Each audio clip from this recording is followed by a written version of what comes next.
1, 2, 3. Rustig.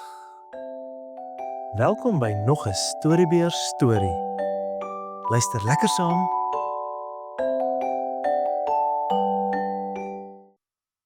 Gulliver Mickey. Een nag is Gulliver Mickey op die oop see in sy klein seilbootjie. Met eens begin daar 'n vreeslike storm woed. Reuse golwe spoel oor die boot. Die weerlig blits deur die lug. Die donder weer raas. Boem! Kraak! Ewe skielik spoel daar 'n groot golf oor die bootjie. Dit gooi Mickey hoog in die lug en oor die golwe. Toe hy hom weer kom kry, kom hy kop eerste op die strand te lande. Teen hierdie tyd is Mickey so uitgeput dat hy vas in die slaap raak op die nat sand. Toe hy die volgende oggend wakker word, weet hy nie waar hy is nie. Hy probeer opstaan, maar hy kan nie beweeg nie. Ek droom seker, dink Mickey. Hy probeer sy arms beweeg. Hulle is met klein toutjies in die grond vasgepen. Hy wikkel sy bene. Hulle is ook vasgepen. Mickey lig sy kop effens op om te kyk wat aangaan. 'n Hele leer klein soldaatjies marseer op hom af. Sommige van hulle ry op klein perdjies en dra klein swaardjies. Ander trek klein kanonnetjies oor die sand. 'n Paar soldate klim bo op Mickey. Hulle kruip in sy sakke in en haal sy horlosie uit. Hulle trek sy knipmes ook uit. Toe maak hulle die horlosie oop. "Help!" skree 'n ou mannetjie. Sy baard sit in die wielietjies vas. Die soldate moet sy lang baard afsny. Nou wikkel en wrimmel Mickey so hard soos hy kan en die klein toutjies breek en hy sit regop. 100 klein kanonballetjies tref hom gelyktydig op sy bors. Ping, pong! Maar hulle is te klein om Mickey seer te maak. Hulle spring van sy bors af en rol terug na die soldate toe. 'n Vet klein mannetjie op 'n pragtige bruin perd skree die bevel. "Laai die kanonne en vuur!" Hy moet die leier wees, dink Mickey. Hy tel hom perd en al van die grond af op. Die kwaai mannetjie trek sy swaard uit. "Sit my onmiddellik neer," roep hy. "Ek is die koning van Lilliput." Mickey glimlag vir die klein koningkie. "Moenie vir my bang wees nie, u hoogheid," sê Mickey. "Ek sal u nie seermaak nie." Toe vertel hy vir die koning van die storm en hoe hy op Lilliput se strand beland het. "Al wat ek nou graag wil hê," sê hy, "is kos. Ek is baie honger." Mickey sit die klein mannetjie weer op die grond neer. bring kos vir die reus," skree die koning. "Hy sal ons nie seermaak nie. Hy is 'n vriend." Die klein soldaatjie skarrel daar weg om kos te gaan soek. Hulle klop aan elke deur in Lilliput. "Daar het 'n reus op die strand uitgespoel," vertel hulle. "Bring al die kos wat jy het." Sommer gou kom die mense van Lilliput met baie kos by Mickey aan.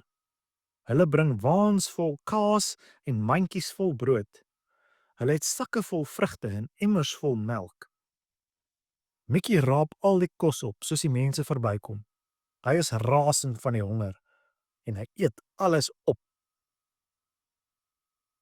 Die kinders is eers bang vir Mickey, maar hulle kom gou agter hy is 'n vriend.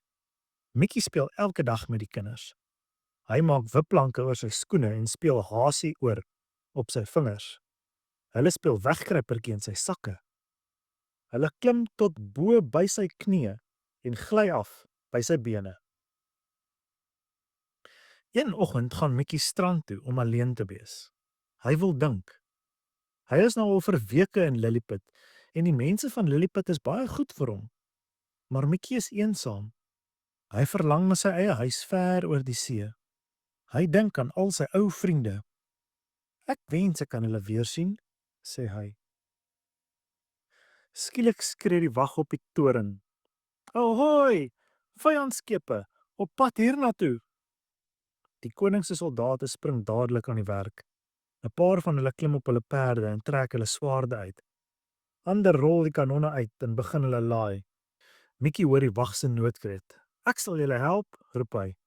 Hy loop deur die water om die vyandskepe te ontmoet.